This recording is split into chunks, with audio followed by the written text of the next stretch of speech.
de Ok, una. listo. Bueno, voy a compartir pantalla. Ujú.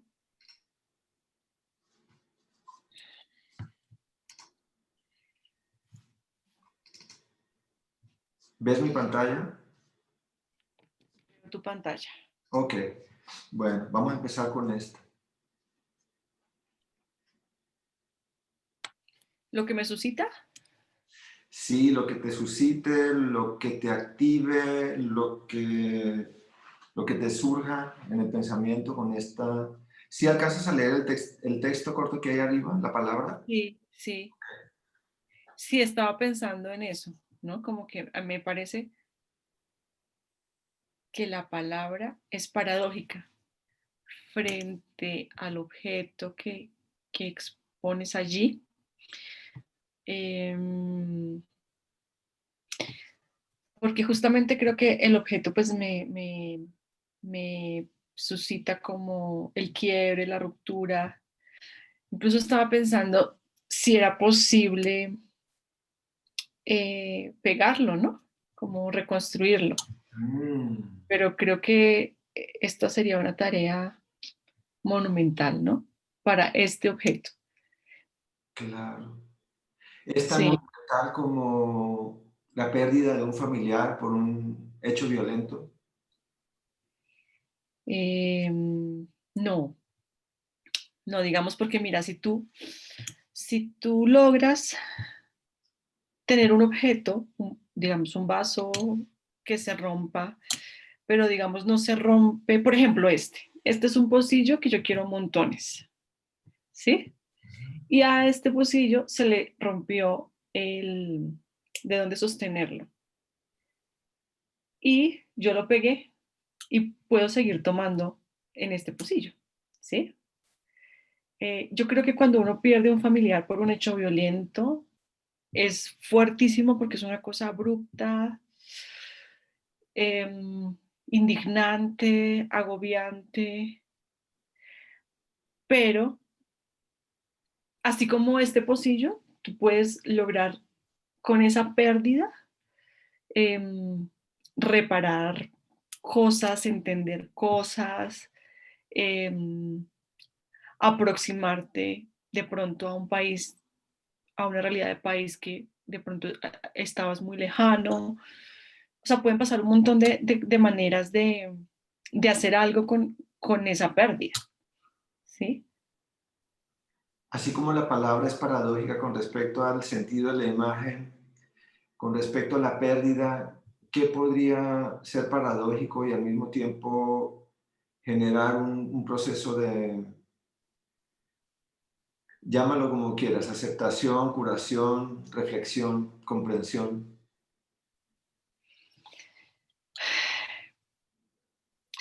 En el caso de la violencia política específicamente, creo que el término que yo usaría sería reparación.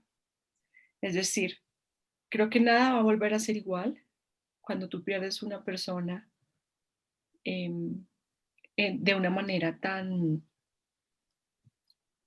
pues por la guerra, ¿no? Por, por algún asunto así como de este orden.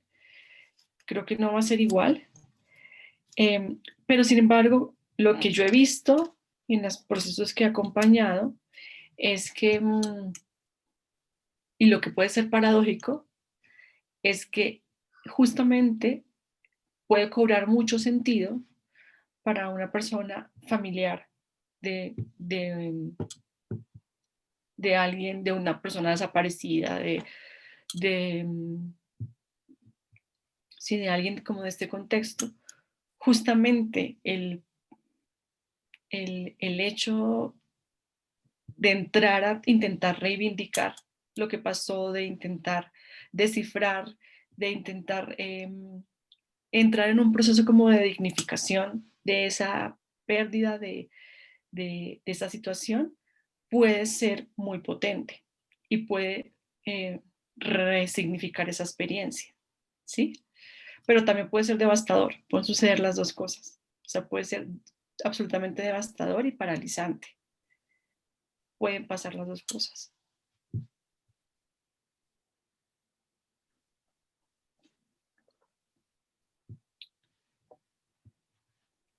Piedra sobre piedra.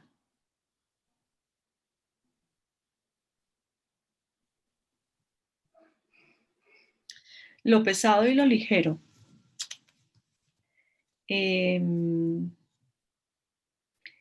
También me suscita la historia, ¿no? Como la historia legitimada y la historia ilegítima, la historia no oficial, las diferentes versiones de la historia en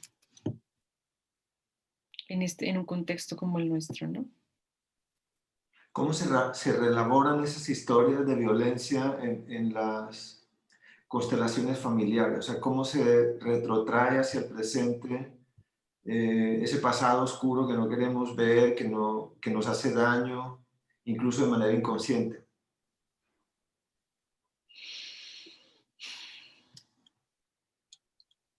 Mira,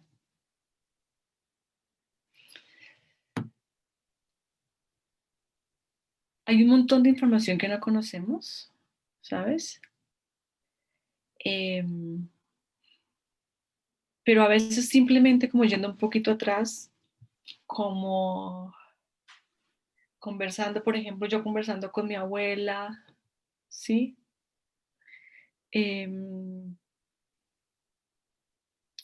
Pues ahí hay un montón de información de país, ¿sabes? Mi familia materna es del Tolima. Eh, mi abuelo, mi bisabuelo era liberal. Ellos vivían en Líbano, Tolima. Y en la época de la violencia, pues, pues sufrieron toda la situación compleja que estaba allí. Y conversando con mi abuela, ella me relata como una vez, ella estaba muy embarazada de uno de mis tíos y lo angustiante que fue para ella que cogieron a mi abuelo, ellos eran liberales, y los conservadores lo cogió la policía en ese momento, o el ejército, creo que el ejército lo cogió, porque mi abuelo era muy parecido físicamente a su hermano y su hermano era guerrillero. Entonces, y te puedo contar 50.000 historias, esta es solo la que me acuerdo, o sea, pero bueno, hay muchas historias. Pero resulta que a mi abuelo guerrillero, a mi tío guerrillero, le hicieron una emboscada, una trampa, lo citaron a algo eh, y lo asesinaron. Pero como mi abuelo era tan parecido, entonces se creó como un mito en el pueblo de que mi tío no había muerto y que mi papá, mi abuelo era mi tío. Entonces lo confundían y lo tomaron preso. Pero mira, la hermana de mi abuela estaba casada con un policía conservador. Entonces ella le cuenta a su hermana, a su cuñado, y mi cuñado va y le salva la vida a mi abuelo. ¿Sí? Y desde ese entonces ellos salen del Líbano eh, y se van para Armero. Y de ahí ya comienza el desplazamiento interno, que en ese momento no era desplazamiento, en ese momento la gente se las veía por sí solas como pudiera, ¿no? Hacia Bogotá posteriormente. Entonces hay un montón de historias, o sea, si tú le preguntas a cada persona, si va un poquito para atrás, posiblemente encontremos historias que de alguna u otra manera nos han conectado con esta violencia de tantos años, o bien sea porque han sido afectadas o porque han tenido privilegios, o sea, todos estamos allí. Y lo paradójico es que seguimos muy enfrentados, ¿sí? Cuando en realidad pues todos tenemos un poco de todos. Mira cómo dentro de mi familia realmente habían personas de los dos partidos políticos y cómo una le salva la vida al otro, ¿sí? Entonces creo que las familias en Colombia están impregnadas por estas historias, pero muy agotadas, eh, muy cansadas y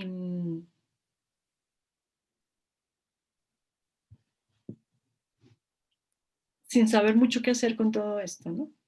Muy perdidas estamos.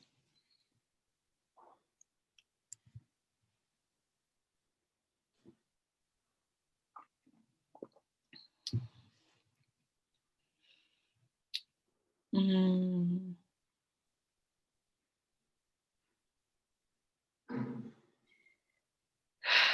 Cuando le pones vivos regresan, pues me conecta como con la potencia de juntar el agua, ¿sabes? Con algo vivo, ¿no? Em,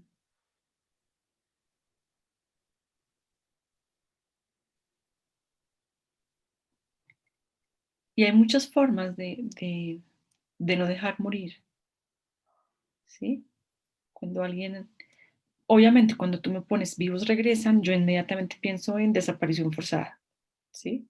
Sí. Em, y cómo es esta vinculación de la planta que pones allí con el agua, lo que los mantiene vivos, ¿no?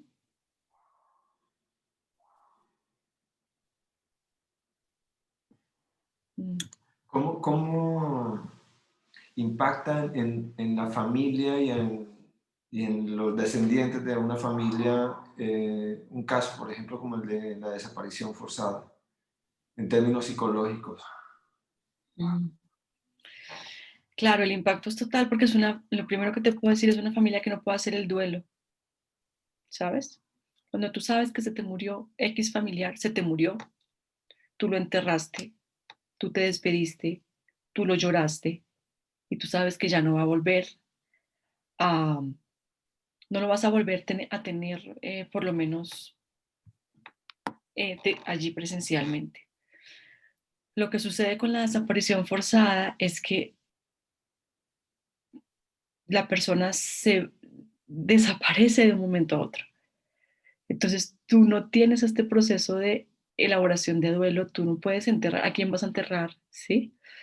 Em, y es muy fuerte porque entonces queda ese espacio allí. Entonces la compañera o el compañero de la persona que desaparecieron, pues imagínate cómo rehace su vida afectiva.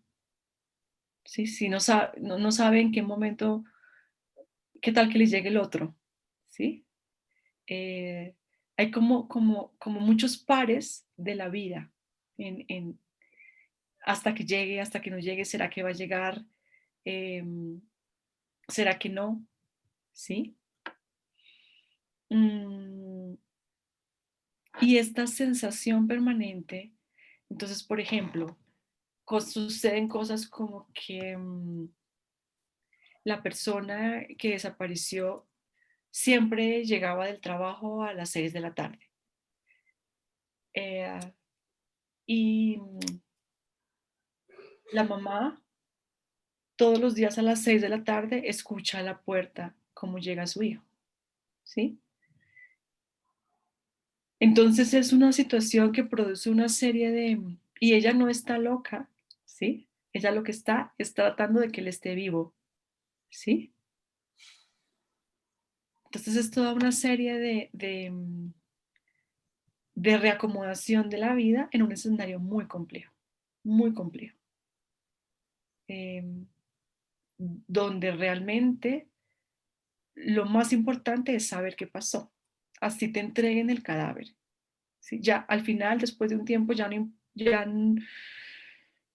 el punto es, bueno, sí, finalmente puede que esté muerto, pero déjeme ¿sabes? Por eso es tan importante el asunto de las exhumaciones y todo esto. Déjeme saber que ese que está ahí y déjeme enterrarlo y déjeme descansar y poder reorganizar la vida desde otro lugar, ¿no?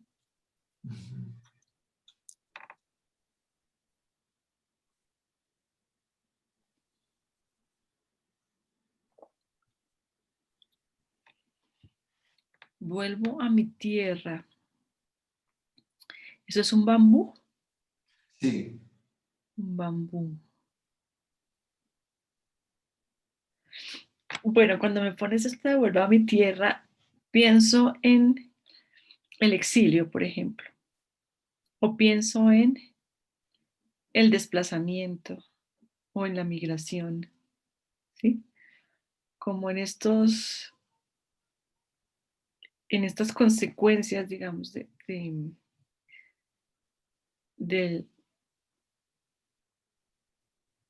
de a veces tener que partir, de a veces querer irse,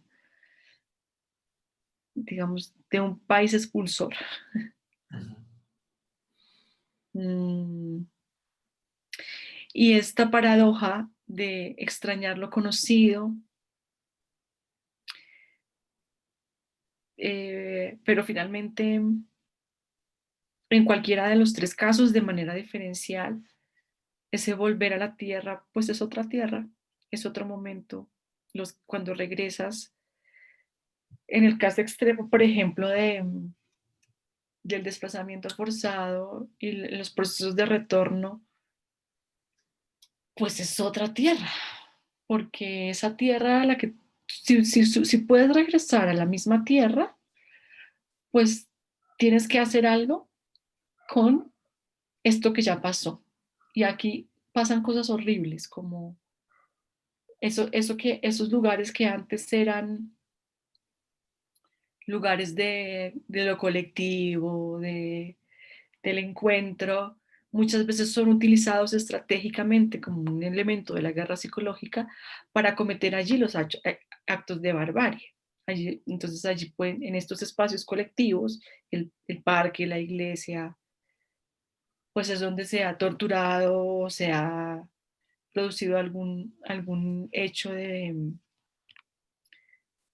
algún tipo de crimen de lesa humanidad. Entonces es allí donde tú regresas después de unos meses, años, a ver al pueblo o a la casa o a la finca donde tuviste que salir corriendo, donde te mataron a alguien. Y claro, es como una cosa permanente de querer regresar a esa historia, regresar a ese pasado, regresar a esa tierra, pero ya no es la misma, ¿sí? Y en el contexto tal vez menos, no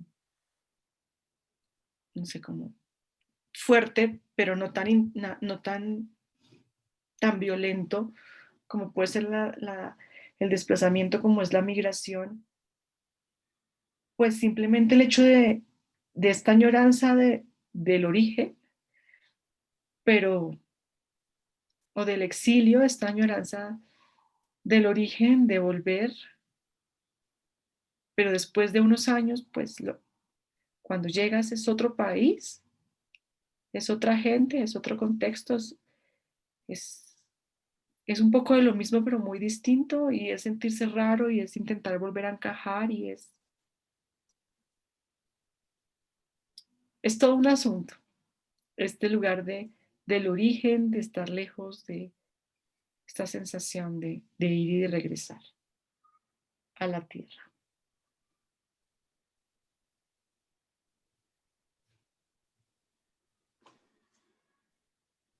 Sangre de todos. Mm,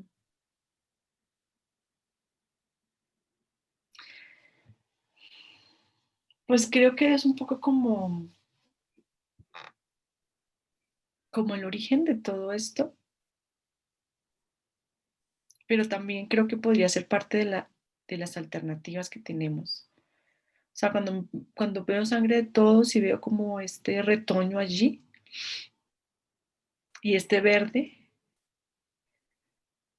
la imagen que me llegó fue la conquista, ¿sabes? O sea, como Cuando veo el todos, veo como que pienso es como allá, o sea, desde la conquista, desde cómo hubo tanta sangre y esa sangre es de todos, ¿sí? Y como hoy, desde otros lugares de conquista, desde otros lugares de colonización, la respuesta, las alternativas es entender que es de todos y es que no somos tan distintos como creemos, ¿sí? Eh, eso. ¿Esto qué es un reflector? Es un espejo.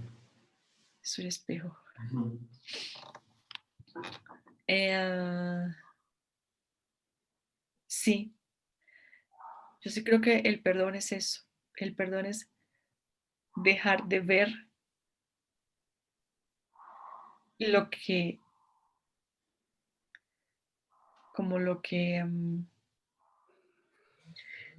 me hace tan distinto, lo que creo que me hace mejor, eh, que realmente es una fantasía, y poderme ver en este espejo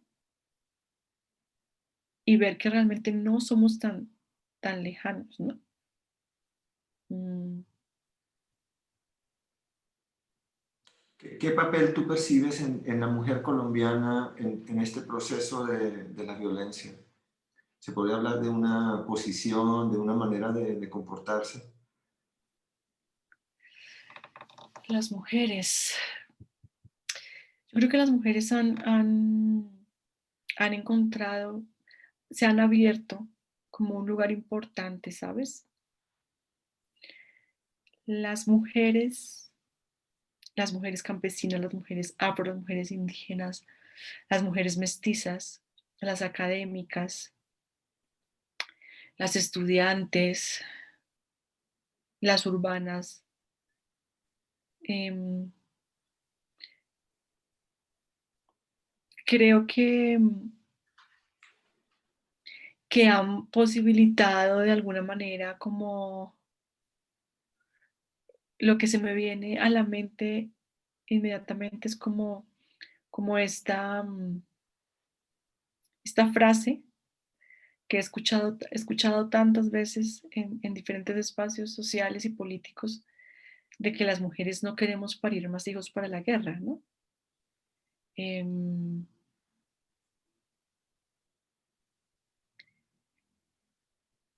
y creo que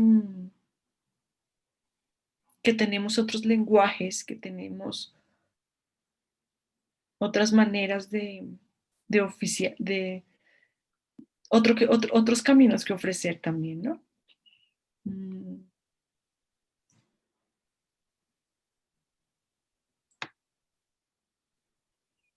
memoria de lechuga. De lechuga. Memoria de lechuga. ¿Sabes que ahora que veo la memoria de lechuga pienso en términos de esto, que es el contexto de la violencia y todo? Digo, o tenemos memoria de lechuga o tenemos esta memoria, no sé de qué objeto. O sea, como que a veces en Colombia tenemos memoria de lechuga porque se nos olvida todo, ¿sí? Como que no queremos saber nada de la historia porque, bueno, es demasiado denso también. Pero también hay otros personajes que se la pasan anclados al pasado. No sé qué objeto podría ser ese, ¿no? Al recuerdo, al pasado, y tampoco permite avanzar, ¿sí? Em, la memoria juega un papel muy importante y decisivo en toda esta historia, ¿no? De la paz y de la guerra y de imaginarse como nuevos escenarios. Porque la memoria es el recurso que tenemos es uno de los recursos que tenemos para la no repetición. Es uno de los recursos que tenemos para darnos cuenta de los patrones que hemos tejido y que ya no queremos tejer más, ¿sí? De los caminos por los que ya no queremos transitar, La pero también violencia de es recordar. La, ¿Cómo? la violencia es hereditaria, Carol, ¿tú qué opinas? No, no, si no, sí estaríamos jodidos. O sea, si fuera hereditaria, pues apague y vámonos, digo yo. No, no, yo creo que ¿Cómo se aprende la violencia? no, yo creo que somos seres productos del contexto, ¿sí? De los contextos. Sin embargo, tenemos tantos recursos internos, ¿sabes? Que, por ejemplo, una misma familia, ¿sí? Que tuvo un papá militante o militar o, ¿sí? De un actor armado, del que sea, ¿sí? Del Estado o fuera del Estado. Pero una misma familia que haya tenido un papá así, los hijos, uno puede ser defensor de derechos humanos y el otro puede ser eh, militar, ¿sabes? O sea, creo que no, creo que no. Creo que somos productos del contexto, y creo además que podemos transformar eso que somos, ¿no? Eh, si nos hacemos preguntas, si nos permitimos querer otras cosas, soñar otras cosas. No, no se pega, la violencia no se pega. La violencia puede tener momentos picos eufóricos, que cuando la gente está como muy sin sentido, ¿sí? Como que cuando las personas no tenemos un sentido, un propósito, eh, pues a veces si buscamos un papá protector, un líder político protector, puede suceder, ¿no? Cuando no tenemos muy claro qué podemos hacer con la libertad, pues como dice Eric Fromm, pues podemos tenerle mucho miedo a la libertad eh, y, y más bien volver a lo mismo. Te honro.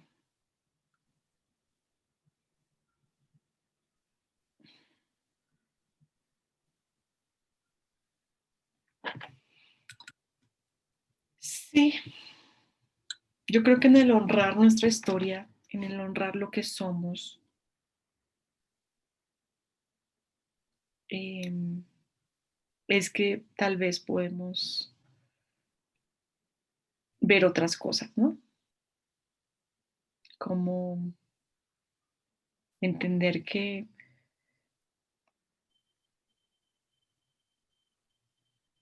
de alguna manera todos y todas estamos intentando hacer lo mejor que podemos con lo que tenemos, mm, y honrar el camino, honrar lo que hemos hecho, honrar lo que hemos construido, honrar las situaciones difíciles, honrar los recursos, incluso honrar el camino opuesto, ¿sabes? Mm, por lo menos darle un lugar, podría pararnos podría hacer que nos paráramos diferentes, ¿no? Claro.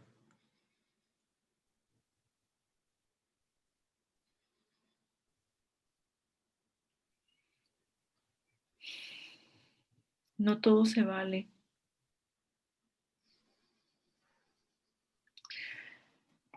Sí, no todo se vale, digamos, ahí tienes unas monedas.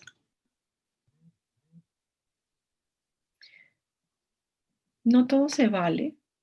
Eh,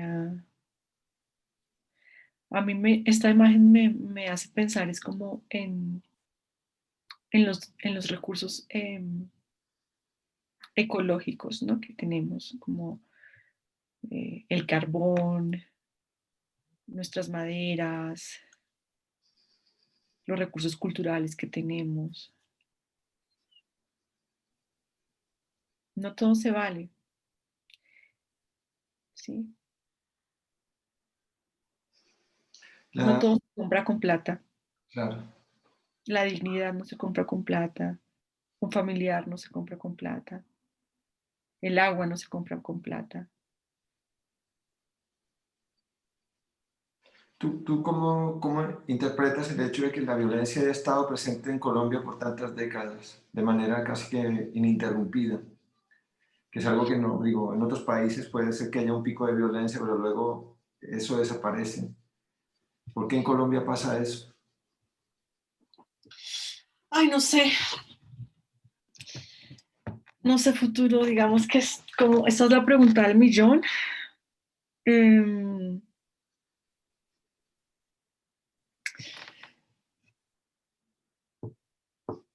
Te voy a responder quizá algo que tú me puedas entender, pero que quizás sea como rarísimo, como esta vieja está loca.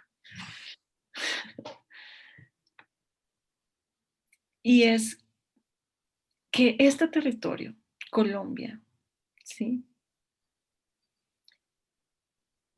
Ancestralmente, yo creo que tiene como esta labor. O sea, nosotros, al igual que las personas, los países también tienen como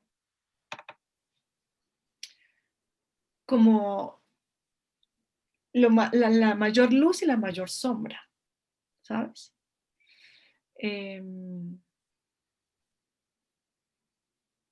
Y creo que tenemos tanta luz como país, em, que se nos ha distraído con la sombra para podernos gobernar, para podernos manipular, para poder extraer nuestros recursos. Yo creo que la guerra es un distractor realmente, ¿sí? Donde no existiera guerra, ¿tú te imaginas la potencia del país que seríamos? Entonces creo que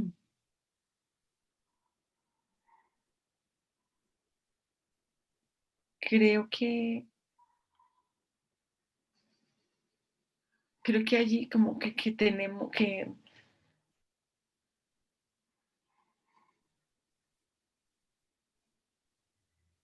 el tesoro está escondido, que aún no ha salido, ¿sí? Em, Se nos abren ventanas de oportunidad, ventanas de oportunidad, ventanas de oportunidad.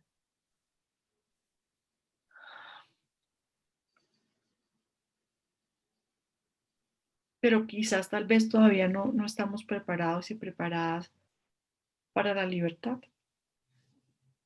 Seguimos anclados en el miedo. Pero no sé la respuesta a esa pregunta.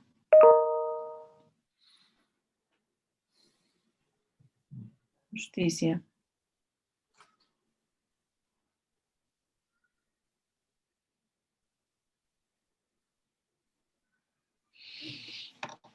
Mm, Esta imagen me conecta con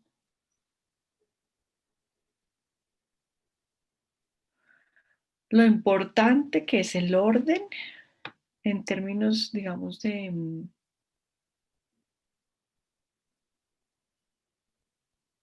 de lo que corresponde en los lugares que corresponde a los seres que les corresponde, pero también la fragilidad, ¿sí? Y la justicia es mucho más que las leyes, ¿sí? Creo que,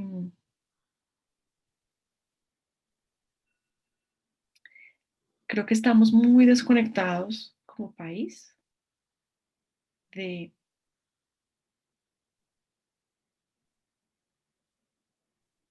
más bien necesitamos conectarnos como país con el sentido profundo de lo justo, que no es lo legal, que trasciende lo legal y que se nos está mostrando otras cosas. Y tenemos mucho que ordenar.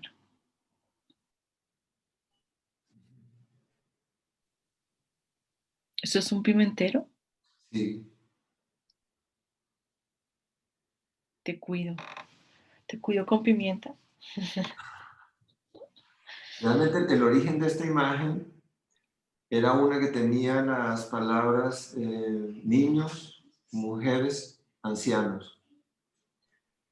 Pero luego en una entrevista alguien me dejó la palabra del cuidado, porque estaban opuestas esas palabras, creo que a algo muy fálico, que representa al hombre, que no tenía esa intención de ser el alimento propiamente, sino más bien como esa figura que representa al hombre, que es el que más comete crimen, ¿no?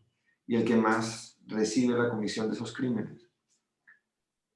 Por ahí venía esa imagen. Ok. Mm, bueno, pues si es por ahí, inicialmente por donde surge la cosa,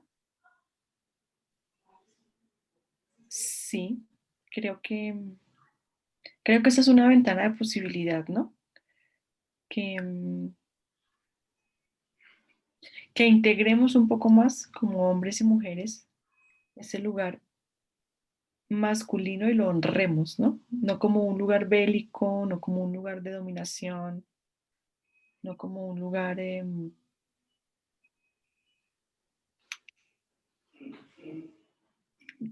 ganárselas todas, sino como un lugar desde el cuidado, ¿no? Desde el cuidado a sí mismo, desde el cuidar lo que tenemos, desde el cuidarnos a los otros. Mm, Y creo que la apuesta, digamos, en lo que sí creo son los procesos pequeños, micro, ¿sí? En cómo criamos a nuestros hijos, y sí creo que generacionalmente tenemos bastantes ganancias, ¿no? Mm, Salvos.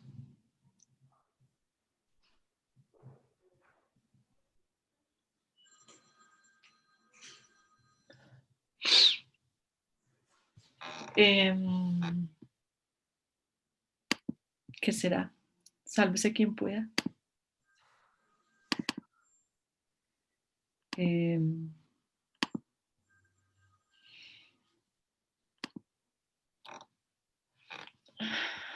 Algo pasó con la imagen y se invirtió. Espérame, ya. Salvos. Creo que contrario a esto de que te sálvese quien pueda, em, justo con esto de la pandemia, tal vez, como humanidad se nos está diciendo qué camino va a elegir, ¿sí? El camino de estar súper individualizado y desconectado, o el camino del todos, ¿sí? Porque es como un llamado de atención, ¿no?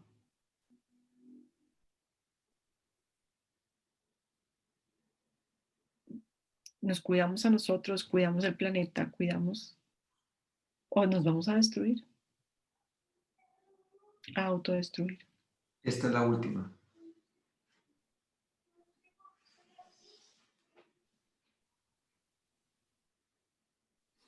Mm,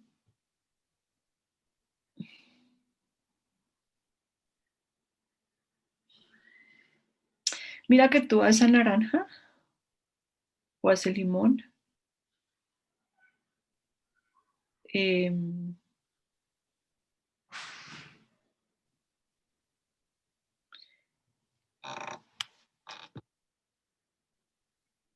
le puedes intentar cortar un tercio que todavía no esté podrido, pero que haya estado conectado con eso podrido, ¿sí? Que entienda qué es eso podrido, ¿sí? Em, y tal vez puedas salvar las semillitas que están allí, ¿no? Ah, E incluso si tú pones esa fruta en una tierra fértil, mm, esta fruta va a ser abono para esa tierra. ujú. Entonces, entrar, digamos, esto de estar sano, es también reconocer lo que te pudre, ¿sí? Mm, y darle la vuelta a eso que te pudre. Carol, ¿tú tienes alguna frase que sea así como una insignia, un amuleto, un escudo, algo que te acompañe y que tenga que ver con el asunto de la paz? Mm,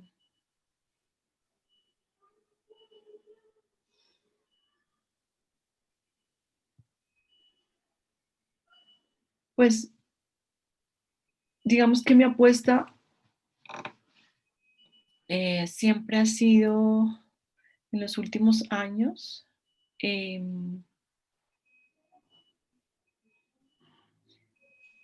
generar, procurar como creer en, en que lo que sucede adentro sucede afuera. Digamos, esta sería como, ¿sabes? Lo que sucede adentro sucede afuera, ¿sí? Em,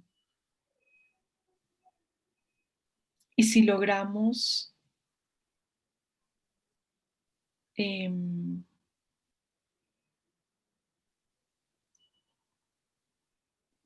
tener una buena relación entre lo político, lo social, lo grandote, con lo íntimo, lo personal, ¿sí? Em, si le damos igual relevancia a los asuntos políticos como a los asuntos íntimos, em, creo y ha sido mi apuesta, ¿no? Como por tener muy articulado esto de lo que sucede afuera, sucede adentro. Y cuando, por ejemplo, se rompieron los diálogos de paz, después de estar súper desconcertada, yo miraba y decía, bueno, esto es lo que somos, ¿sabes? Esto es lo que somos, este es el país que somos, ¿sí? Em, y abrazo eso que también somos, abrazo ese miedo que tenemos a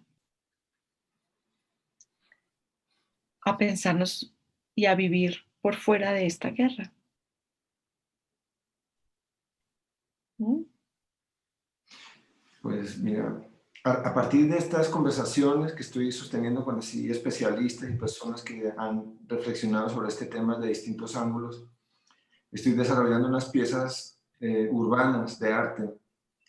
Entonces, digo, ya luego voy a volver a escuchar esto. Espérame, espérame un minutico, espérame, que me llegó el mercado, un minutico.